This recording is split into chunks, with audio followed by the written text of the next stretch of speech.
너무 떨어진 회사들 같은 경우에 좀비 기업으로 부르기도 하는데 정책적으로 좀비 기업들을 좀 속아내야지 좀 주식시장 투명성이나 안정성에 좀 도움이 되지 않을까.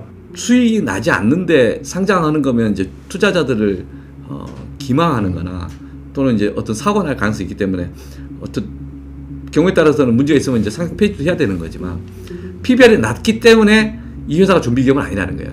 PBR이 낮은 회사인데 알짜배기 회사들이 있어요. PBR이 낮기 때문에 뭐 이상한 기업이 아니라 PBR이 낮게 유지하는 그 행태들에 대해서 어떤 제도 개선이 필요한가를 보고 그걸 풀어가야 되는 거 아니에요. 이게 뭐 이게 부의 대물림 때문에 억지로 일부러. 주가 누르는 네. 것에 대해서 좀 생각 못하게 할 거 아니냐. 그런 법안을 하나 발의한 적이 있어요. 주가 억누르기 방지법 이제 이렇게 이름을 붙이셨더라고요. 네.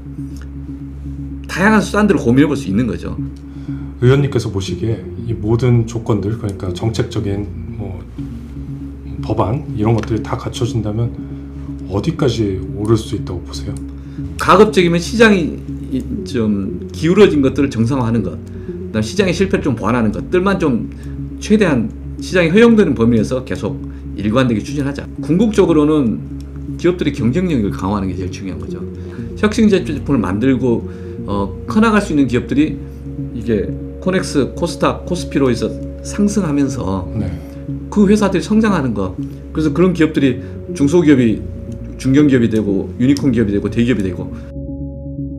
기업도 기업이지만 이제 정책적으로도 많이 뒷받침을 해줘야 될 텐데 일각에선 그런 얘기들도 나오더라고요. 아까 말씀하신 PBR 같은 경우에 1일 미만인 기업들이 굉장히 많잖아요. 상장 회사들 중에 뭐 너무 떨어진 회사들 같은 경우에 좀비 기업으로 부르기도 하는데 정책적으로 좀비 기업들을 좀 속아내야지 좀 주식시장 투명성이나 안정성에 좀 도움이 되지 않을까라는 얘기가 나오기도 하더라고요. 좀비 기업은 네. 그 은행 이자율이 낮을 네. 때 실제 열심히 일을 해도 은행 이자도 못 갚는 네. 회사들 이러면 이제 문제겠죠. 그리고 은행 이자를 좀만 넘으면 이제 갑자기 파산해야 되는데 억지로 버틴다든지 뭐 다른 이런 거고. 그런데 많은 회사들이 PBR은 0.2, 0.4 뭐 이렇지만 회사는 수익을 내고 있는 경우가 네. 많아요. 이런 회사는 좀비 기업 아니에요. 좀비 기업이라고 할 수는 없지만 좀 그러니까 좀비 기업이라는 표현은 좀 저는 조심스럽다고 네, 보고 네. 이게 수익이 나지 않는데 상장하는 거면 이제 투자자들을 기망하는 거나 또는 이제 어떤 사고 날 가능성이 있기 때문에 어떤 경우에 따라서는 문제가 있으면 이제 상장 폐지도 해야 되는 거지만 PBR이 낮기 때문에 이 회사가 좀비 기업은 아니라는 거예요. 그러니까 용어 자체는 좀 저도 조심스럽다는 거고 네. 그런 용어 쓰는 거에 동의하지는 않고 PBR이 낮은 회사인데 알짜배기 회사들이 있어요. 근데 왜 주가가 낮은가에 대해서 그 제도 개선을 하다 보면 주주의 비례적 이익을 보장받도록 하면 그 내부에서 주주총회 과정에서 자연스럽게 업사이드로 갈 거다. 그 길만 열어주면 되는 상황이 주주의 비례적 이익만 제도적으로 보장한다고 하면 PBR이 낮을 이유가 없다. 이렇게 보는 거죠. 오히려 더 이제 더블링 할 수 있다고 보는 거죠. 그래서 개선될 만한 기업들도 상당수 있는 거고요. PBR 낮은 회사들 중에서 알짜배기 회사들 많이 있습니다. 네. 저는 그러니까 PBR이 낮기 때문에 뭐 이상한 기업이 아니라 PBR이 낮게 유지하는 그 행태들에 대해서 어떤 제도 개선이 필요한가를 보고 그걸 풀어가야 되는 거 아니에요. 이게 이 비슷한 예가 이소영 의원이 네. 법안 하나 발의했어요. 네. 지난번 대통령 선거 과정에서 법안 발의하셨는데 이소영 의원님이 참 여러 가지 고민을 많이 하세요. 근데 그 중에 이제 PBR 기준으로 해서 PBR이 0.8 이하이면 0.8 기준으로 상속세를 부과하자. 대주주들이 일부러 그 주가를 저가로 네. 유지하는 경우가 있어서 0.8 이하인 경우는 0.8로 한다면 상속세 때문에 뭐 이게 부의 대물림 그렇죠. 때문에 억지로 일부러. 주가 누르는 네. 것에 대해서 좀 생각 못하게 할 거 아니냐. 그런 법안을 하나 발의한 적이 있어요. 야, 이건 주가 억누르기 방지법 이제 이렇게 이름을 붙이셨더라고요. 네. 다양한 수단들을 고민해 볼 수 있는 거죠. 근데 일단 이소영 의원은 그런 제안을 하신 거고. 그러니까 이 PBR이 낮기 때문에 이 회사가 우량 회사가 아니다. 그건 아닌 거고. 왜 이 주가가 눌려 있는가? 그럼 주가를 정상화시키는 방법은 뭔가? 그 속에서 정상적으로 의사결정을 한다면 주주들의 비례적 이익을 보장하는 그런 의사결정을 한다면 배당도 하겠죠. 그리고 그 주가를 또는 이제 그 일대 주주만이 어떤 그 회사 경영에 관한 가치를 독식하는 구조에서 그걸 비례적으로 나눠 갖는 구조가 된다면 굳이 그렇게 억누르지 않고 다른 식으로 풀어가야 될 이유들이 생기겠죠. 그리고 올라가겠죠. 그런 부분에 대한 제도적 제한들을 이제 다양하게 듣고 하는 것들을 할 수 있는 것들을 사회적으로 논쟁하면서 풀어가야 되는 거죠. 지금 JP모건은 2년 내 5천을 예상을 했는데 의원님께서 보시기에 이 모든 조건들 그러니까 정책적인 뭐 법안 이런 것들이 다 갖춰진다면 어디까지 오를 수 있다고 보세요? 저는 그런 이야기 안 하려고 그럽니다. 네.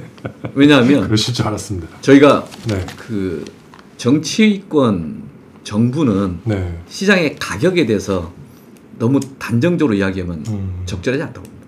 시장은 늘 시장 스스로의 활동을 하게 되고 시장 과정 시장의 이제 뭐 활동과 관련해서 저희가 그 어디까지 할 수 있는가에 대한 그 좀 절제해야 될 지점도 있지 않겠습니까? 네. 해야 될 일이 있고 해서는 안 될 일이 네. 뭐 있고 이런 지점을 계속 고민하는데 화두처럼 하는 이야기입니다. 기울어진 운동장은 고치자. 그러니까 거수 이사회를 책임지는 이사회로 네. 바꾸듯이 기울어진 운동장을 고치는 일은 계속하자. 그게 제도 개선을 하자는 것이어서 아까 5가지 상법 개정, 네. 그 다음에 이제 자사주 문제 논의, 그리고 자본시장법 몇 개 해야 될 거 더 하고, 네. 그리고 이제 전체적으로 그 원스트라이크 아웃제 같이 네. 이제 주가 조작하면 확실하게 이제 책임을 묻는 네. 그런 것들, 그리고 이제 전체 유동성을 키우는 것, MSCI 선진국 지수 편입을 위한 좀 전체적 로드맵 관리, 또는 이제 퇴직연금 기금화 등에서 이제 자본시장의 기본 기관 투자자들을 좀 강화하는 제도적 지원 뭐 이런 것들은 해야 되는 거죠. 그런데 부동산 시장에서 뭐 가격 얼마 딱 잡겠다고 그 말하면 안 되지 않습니까? 그렇죠. 그런 것처럼 지금 현재 주식시장에서도 5천이라고 하는 걸 제가 목표로 의지로 말씀을 드리는 거지. 네. 앞으로 1년 뒤에 5천 만들겠다.